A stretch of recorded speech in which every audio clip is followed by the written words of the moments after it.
எனக்கு எப்பல்லாம் egg noodles சாப்பிடணும்னு ஆசையா இருக்கோ, அப்பல்லாம் அத்தை வீட்லயே சூப்பரா செஞ்சுடுவாங்க.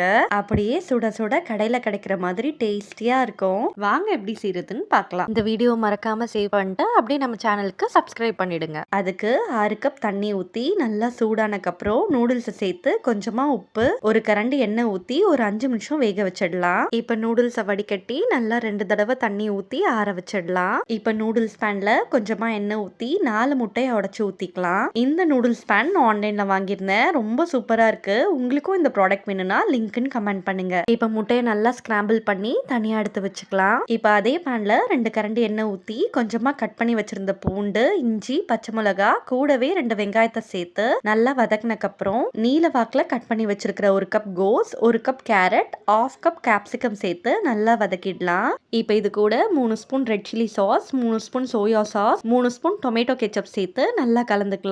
இப்ப இது கூடவே நூடுல்ஸ் மசாலா, கொஞ்சமா உப்பு சேர்த்து நல்லா கலந்துட்டு வேக வச்சிருந்த நூடுல்ஸை சேர்த்து நல்லா மிக்ஸ் பண்ணக்கப்புறம் கடைசியா 1/2 ஸ்பூன் வெறுமிளகாய் தூள், 1 கரண்டி எண்ணெய், எடுத்து வச்சிருந்த முட்டையை சேர்த்து நல்லா மிக்ஸ் பண்ணிட்டா செம டேஸ்டியான எக் நூடுல்ஸ் ரெடி.